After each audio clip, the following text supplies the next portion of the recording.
આ બાજુ આણંદ જિલ્લામાં પણ વરસાદી માહોલ જામી ગયો છે। ખંભાતમાં મેઘરાજાએ ધમાકેદાર બેટિંગ કરી છે। સરદાર ટાવરથી મોચીવાડ રોડ પર નદી વહી હોય તે પ્રકારની તસવીર સામે આવી હતી। એવા દ્રશ્યો સર્જાયા હતા। ધોધમાર વરસાદથી ખેતરોમાં વરસાદી પાણી ભરાઈ ગયા હતા।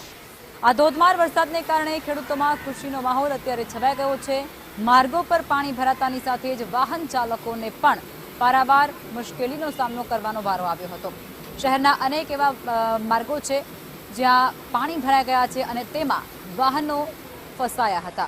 વાહનો ફસાતાની સાથે જ એ વાહન ચાલકો પણ ખૂબ મુશ્કેલીમાં મુકાઈ ચૂક્યા હતા। ખંભાતમાં મેઘરાજાની પધરામણી થઈ છે। ધમાકેદાર બેટિંગ ત્યાં મેઘરાજાએ કરી છે। 2 કલાકમાં 24 મીમી વરસાદ ત્યાં નોંધાઈ ચૂક્યો છે। ખાસ કરી સરદાર ટાવરથી મોચીવાડ રોડ છે તેના પર પાણી ફરી વળ્યા હતા। ઘૂંટણસમા પાણી ત્યાંથી પસાર થતા જોવા મળ્યા હતા અને તેમાંથી વાહન ચાલકોને ખૂબ હાલાકી ભોગવીને પસાર થવાનો વારો આવ્યો હતો।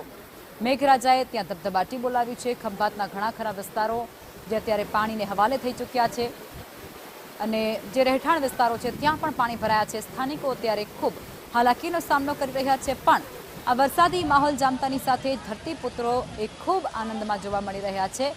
ખૂબ ખુશીની લહેર અત્યારે ખેડૂતોમાં વ્યાપી જવા પામી છે કારણ કે આ વાવણી લાયક વરસાદ છે। આ વરસાદ થતાની સાથે જ તેમને પાક હવે સારો થશે તેવી એક આશા જાગી છે।